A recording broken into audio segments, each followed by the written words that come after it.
One of the greatest clusterfugs that I think we have encountered as of late is the Amazon Fire phone.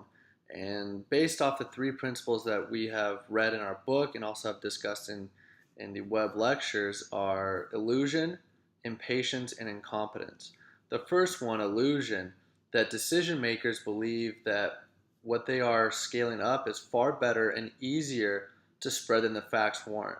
I think with the Amazon Fire phone, you saw a huge collapse in that market for them because they're trying to battle both the iPhone as well as Samsung's products, which they are not going to be able to compete, and they have not been able to revolutionize any part of the phone that is requisite for being a huge player in that realm. And Jeff Bezos, I don't think, was thinking that it was necessary because of this illusion that Amazon is so great and so powerful. The second one is impatience. Decision makers believe that what they are scaling is so good and easy to spread that they rush to roll it out before it is ready. They are ready and the organization is ready.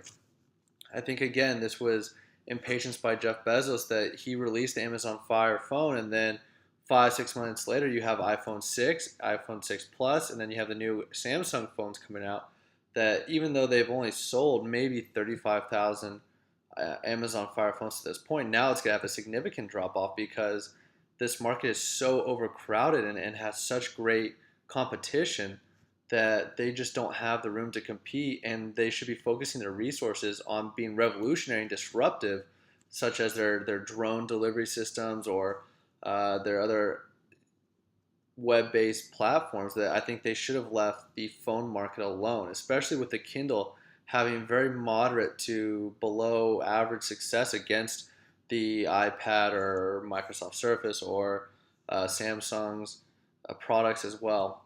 And finally, incompetence. The decision makers lack the requisite knowledge and skill about what they are spreading and how to spread it, which in turn transforms otherwise competent people into incompetent ones. Amazon's a great company. I love Amazon. I think they have a great market and they capitalize on what they do great, which is selling products at a discounted rate.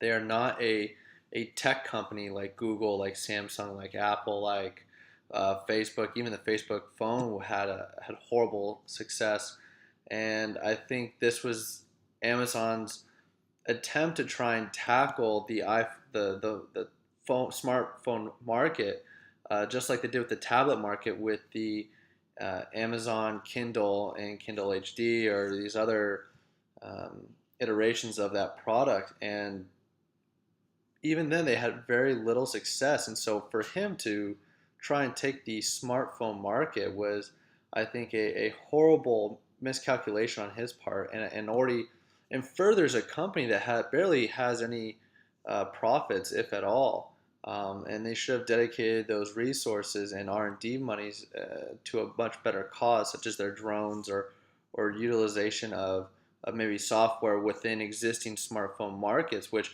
they could have had their Amazon Fire uh, attempts be better suited for an app, a dedicated app that could be used on the iPhone and other various markets that would have been able to capture it without having to enter the market. So I think Amazon Fire's phone is one of the greatest clusterfugs for that company, and also of recent time for such a big company that has usually been very good in what they've done.